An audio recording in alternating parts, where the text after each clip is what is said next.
नाग पंचमी की पौराणिक कथा। प्राचीन काल में एक सेठ जी के 7 पुत्र थे।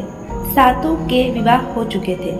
सबसे छोटे पुत्र की पत्नी श्रेष्ठ चरित्र की विदुषी और सुशील थी, परंतु उसका भाई नहीं था। एक दिन बड़ी बहू ने घर लीपने को पीली मिट्टी लाने के लिए सभी बहुओं को साथ चलने को कहा, तो सभी थलिया और खुरपी लेकर मिट्टी खोदने लगी। तभी वहाँ एक सर्प निकला, जिसे बड़ी बहू खुरपी से मारने लगी। यह देखकर छोटी बहू ने उसे रोकते हुए कहा, मत मारो इसे, यह बेचारा निरपराध है। यह सुनकर बड़ी बहू ने उसे नहीं मारा। तब सर्प एक ओर जा बैठा। तब छोटी बहू ने उसे कहा, हम अभी लौट कर आते हैं, तुम यहाँ से जाना मत। यह कहकर वह सबके साथ मिट्टी लेकर घर चली गई और वहाँ कामकाज में फंसकर सर्प से जो वादा किया था उसे भूल गई। उसे दूसरे दिन वह बात याद आई तो वह सबको साथ लेकर वहां पहुंची और सर्प को उस स्थान पर बैठा देखकर बोली, सर्प भैया नमस्कार।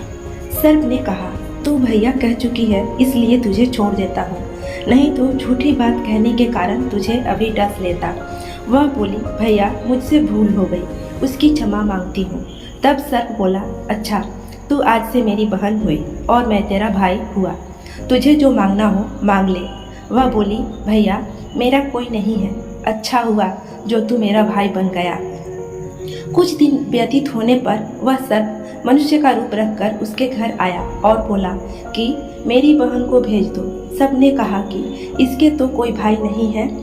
तो वह बोला, मैं दूर के रिश्ते में इसका भाई हूँ, बचपन से ही बाहर चला गया था। उसके विश्वास दिलाने पर घर के लोगों ने छोटी को उसके साथ भेज दिया। उसने मार्ग में बताया कि मैं वही सर्प हूँ, इसलिए तू डरना नहीं और जहाँ चलने में कठिनाई हो वहाँ मेरी पूँछ पकड़ लेना। उसने उसके कहे अनुसार ही किया और इस प्रकार वह अपने घर पहुँच गई। वहाँ के धन ऐश्वर्य को देखकर वह चकित हो गई। एक दिन सर्प की माता ने उससे कहा, मैं एक काम से बाहर जा रही हूँ, तू अपने भाई को ठंडा दूध पिला देना। उसे यह बात ध्यान न रही और उसने गर्म दूध पिला दिया। इसमें उसका मुख बेत तरह से जल गया। यह देखकर सर्प की माता बहुत क्रोधित हुई, परंतु सर्प के समझाने पर शांत हो गई। तब सर्प ने कहा कि बहन को अब घर भेज देना चाहिए। तब सर्प और उसके पिता ने उसे बहुत सा सोना चांदी जवाहरात वस्त्र भूषण आदि देकर उसके घर पहुंचा दिया। इतना ढेर सारा धन देखकर बड़ी बहू ने ईर्ष्या से कहा, भाई तो बड़ा धनवान है, तुझे तो उससे और भी धन लाना चाहिए। सर्प ने यह वचन सुना तो सब वस्तुएं सोने की लाकर दे दी। यह देखकर बड़ी बहू ने कहा, इन्हें झाड़ने की झाड़ू भी सोने की होनी चाहिए। तब सर्प ने झाड़ू भी सोने की लाकर रख दी। सर्प ने छोटी बहू को हीरा मणियों एवं अद्भुत हार दिया।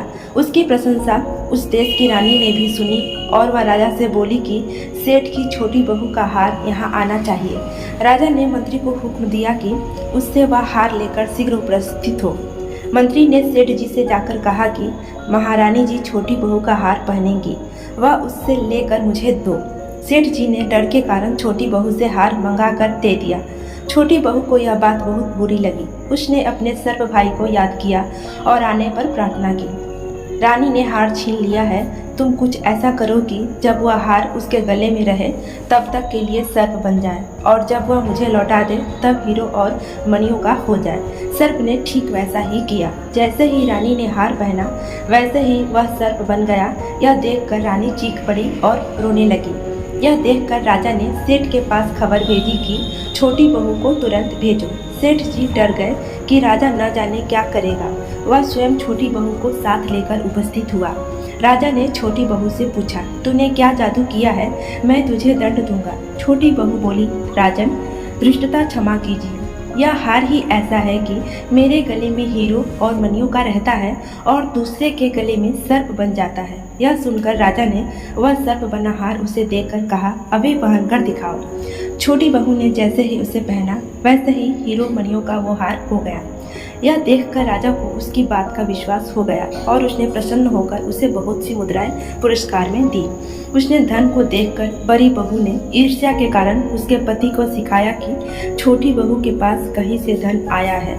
यह सुनकर उसके पति ने अपनी पत्नी को बुलाकर कहा, ठीक ठीक बता कि यह धन तुझे कौन देता है।